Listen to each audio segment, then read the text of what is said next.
wabarakatuh. Halo guys, gimana nih kabarnya teman-teman semua? Sudah siap belajar fisika bareng kami? Sebelum belajar fisika bareng kami memperkenalkan diri dahulu ya. Halo guys, perkenalkan nama aku Agustina. Nah, di sini aku akan menjelaskan materi kita pada hari ini. Halo guys, nama aku Atika Sania. Di sini aku sebagai videographer. Halo guys, perkenalkan nama aku Diva Lestari. Di sini aku sebagai videographer. Halo guys, nama aku Selly Novia Fitri. Di sini aku akan membantu Agustina untuk menjelaskan materi pada kali ini. Oke guys, itu tadi perkenalan singkat dari teman-temanku. Nah, pada kesempatan kali ini kami dari kelompok Cican Cewek-cewek cantik akan menjelaskan materi fisika yaitu kecepatan terminal. Sekarang kami sedang berada di kos Agustina yang beralamatkan di Jalan Balang Sakti Ujung, Panam, Kota Pekanbaru.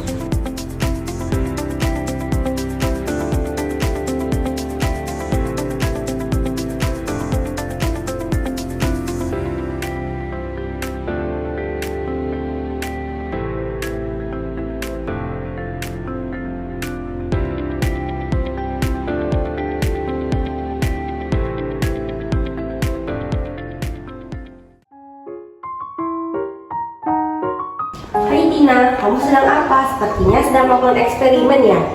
Iya Sel, aku sedang melakukan percobaan sederhana untuk memahami konsep kecepatan terminal. Oh, kecepatan terminal. Kayaknya aku pernah dengar. Apa itu kecepatan terminal? Terminal itu ialah suatu kecepatan maksimum yang dicapai oleh suatu benda ketika benda itu dijatuhkan bebas di udara. Nah, pada saat benda itu jatuh, dia tuh ada dua gaya tuh yang mempengaruhinya. Yang pertama ada gaya gravitasi yang menarik benda itu ke bawah, dan yang kedua ada gaya hambatan yang melawan gerakannya ke atas. Menarik. Jadi kecepatan terminal tercapai saat gaya gravitasi dan gaya hambatan udara seimbang kan? Tepat sekali, pada saat itu kecepatan benda itu akan menjadi nol dan benda akan jatuh dengan kecepatan konstan dan dia tidak akan bertambah lagi tuh bendanya. Aku mulai paham. Jadi benda apapun yang dijatuhkan dari ketinggian tertentu akan mencapai kecepatan terminal kan? Nah iya, asalkan ketinggiannya itu cukup tinggi ya. Kalau misalnya ketinggiannya itu agak rendah, benda itu masih belum mencapai kecepatan terminal tuh. Nah, bagaimana kalau kita langsung saja percobaan? Setuju. Apa yang akan kita lakukan? Nah, kita akan menjatuhkan dua benda dari ketinggian 5 meter di atas tanah. Kemudian kita akan mencatat waktu yang diperlukan dua benda tersebut untuk mencapai tanah. Benda apa yang akan kita gunakan dalam eksperimen itu? Alat dan bahan yang digunakan dalam eksperimen ini ada benda 1, benda 2, meteran, dan stopwatch.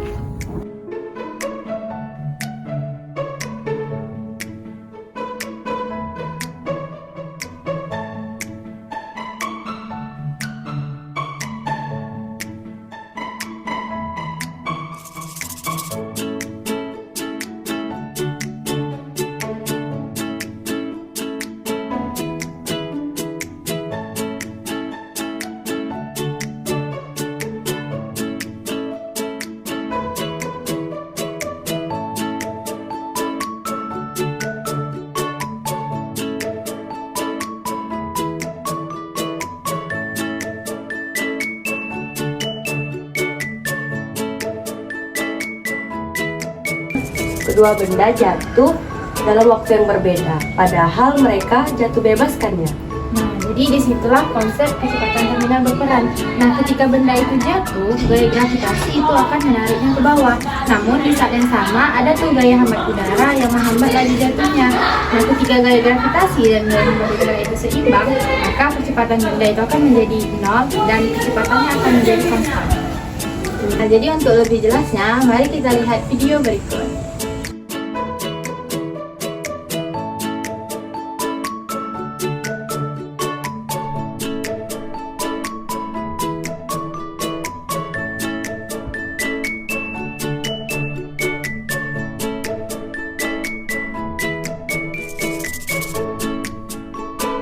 Oh, begitu. Jadi, meskipun massa dan bentuk benda berbeda bisa mempengaruhi kecepatan terminal ya.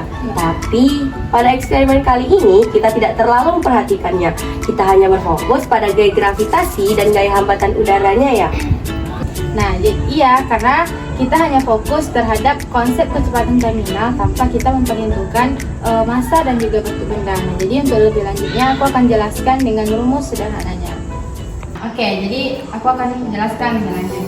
Nah, ketika ada benda dijatuhkan dari ketinggian tertentu, nah benda itu akan mengalami dua gaya. Yang pertama ada gaya gravitasi yang menariknya ke bawah atau Fg, dan yang kedua ada gaya hambatannya atau Fd. Nah, kedua gaya ini tuh sama panjangnya. Nah, ketika kedua gaya ini seimbang, maka itu yang dinamakan kecepatan terminal. Nah, di mana Fd itu rumusnya itu D setengah C rho A V kuadrat. Nah, di mana C itu adalah konstanta, rho itu adalah rapat massanya,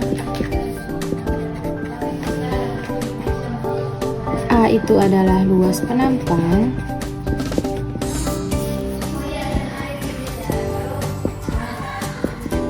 dan V itu adalah kecepatannya. Nah, karena ini benda ini dia bergerak, itu berlaku hukum Newton kedua. Newton kedua itu kan rumusnya sigma F sama dengan ma. Nah, Fd dikurang Fg berarti Fd dikurang Fg itu sama dengan ma. Nah, Fg itu kita tahu rumusnya adalah massa dikali gravitasinya.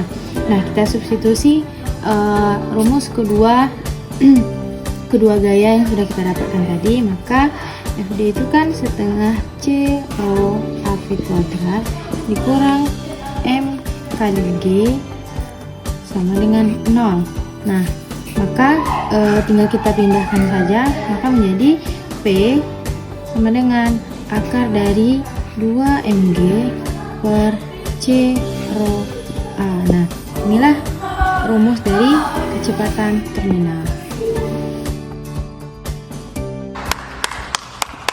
Oh, aku mengerti. Jadi, pada saat benda jatuh dengan kecepatan konstan, itu artinya benda telah mencapai kecepatan terminal ya? Betul sekali. Meskipun kita tidak menghitungnya secara detail, kita bisa melihat tuh konsep ini melalui waktu jatuh yang kita amati. Nah, kedua benda tadi mencapai tanah dalam waktu yang berbeda karena mereka memiliki luas penampang dan hambatan yang berbeda, sehingga masing-masing kecepatannya itu kecepatan terminalnya itu pada waktu yang berbeda. Percobaan yang sangat menarik. Sekarang aku lebih paham tentang kecepatan terminal. Terima kasih, Tina. Sama-sama, Sel. Nah, percobaan sederhana ini memang hanya memberikan gambaran dasar, tapi konsep kecepatan terminal sangat penting untuk dipahami, terutama dalam studi lebih lanjut dalam fisika. Nah, jadi kalau ada waktu kita bisa eksperimen yang sama, tapi dengan ketinggian yang berbeda untuk bisa melihat perbedaan yang lebih jelas. Oke guys, segitu dulu penjelasan dari kami. Terima kasih untuk teman-teman yang sudah mengikuti dari awal sampai akhir. Semoga materi tentang kecepatan terminal ini bermanfaat untuk kita semua.